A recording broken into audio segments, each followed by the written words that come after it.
আসসালামু আলাইকুম। Free hit 24 থেকে Russell master. Bangladesh pace unit কেন এত শক্তিশালী? ডোনাল্ড, যিনি বাংলাদেশের ফেস ইউনিটটাকে শক্তিশালী করেছেন, যার ফল হিসেবে আমরা এখন বাংলাদেশের ফেস ইউনিটের গাছ রোপণ করেছে একজনে, ফল খাচ্ছে অন্যজনে। চন্ডিকা হাতুড়ি সিংয়ের কারণে অ্যালেন ডোনাল্ডকে আমরা বিজয় দিয়েছি।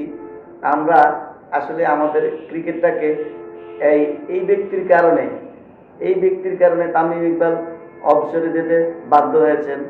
এই একই ব্যক্তির কারণে বাংলাদেশ দলটা আজ ছন্নছাড়া অবস্থানে। হয়তো আমরা টি-20 ওয়ার্ল্ড কাপের সেমিফাইনালে গিয়েছি, তার কৃতিত্বটা সম্পূর্ণ ফাস্ট বোলারদের এবং রিশাদ হোসেনের, একমাত্র স্পিনার রিশাদ হোসেনের। ব্যাটিংরা যে রান করেছেন এটা না বললেই নয়। ফাস্ট বোলার যে কোচিং ছিলেন অ্যালেন ডোনাল্ড, তিনি অর্থাৎ বীজ বপন করে গেছেন। আমরা এখন সেই গাছ জন্মাইছে এবং সেই গাছ থেকে আমরা ফল খাচ্ছি।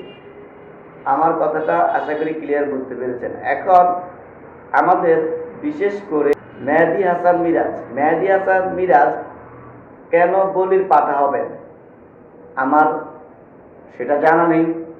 মেহেদী হাসান মিরাজের হাতেই কিন্তু নেতৃত্ব যাওয়ার কথা ছিল। এমন একটা বিসিবি বোর্ড আমাদের মাঝে, আসলে কি বলবো, এখানে যাদের পা ছাটা যায়, যারা পার্সিয়ালিটি করতে পারে, যারা হুজুর করতে পারে, তারাই মূলত আজকে ক্যাপ্টেন, তারাই মূলত অযোগ্য লোকগুলা যোগ্য স্থানে বসিয়ে দেওয়া হয়েছে।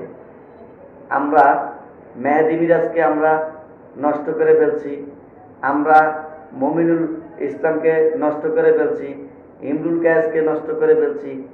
এভাবে আর কত ক্রিকেটারের ক্যারিয়ার নষ্ট করলে আমাদের চৈতন্য হবে বা আমাদের বোধগম্য হবে যে আমরা ভুল পথে আছি। আমি মনে করি টি-20 ক্যাপ্টেন মেহেদী মিরাজকে করা হোক, ওডিআই ক্যাপ্টেন মেহেদী মিরাজকে করা হোক, প্রয়োজনে টেস্টের ক্যাপ্টেন পুনরায় মমিনুল ইসলামকে করা হোক, সাকিব মাহমুদুল্লাহকে অবসরে পাঠানো হোক, আর আন্ডার 19-20 থেকে কিছু ব্যাটসম্যান এনে টি-20 স্কোয়াডটা গড়া হোক। আর আমরা এত বড় মানের দেশ হয়ে যাইনি ক্রিকেটে যে আমরা 15 সদস্যের টেস্টের দল থাকবে আলাদা, টি-20 15 সদস্য দল থাকবে আলাদা, ওডিআই 15 সদস্য দল থাকবে আলাদা, অর্থাৎ 45 জন ক্রিকেটার। আমাদের এত ভালো মানের ক্রিকেটার আমাদের হয় নাই যে 45 জন ক্রিকেটার আমরা 3 ফরম্যাটে আলাদা আলাদাভাবে খেলাবো।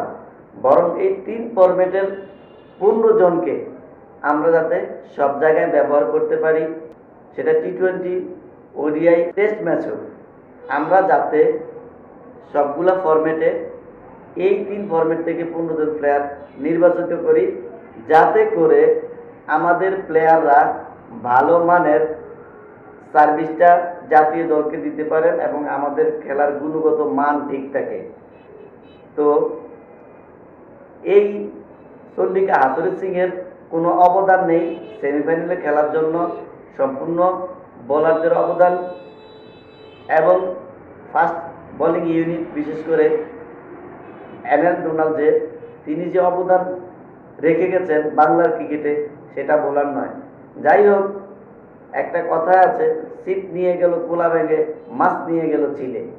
আসলে আমরা ভুলে যাই, মানুষের কাজগুলোকে ভুলে যাই, মানুষের কর্মগুলোকে আমরা ভুলে যাই।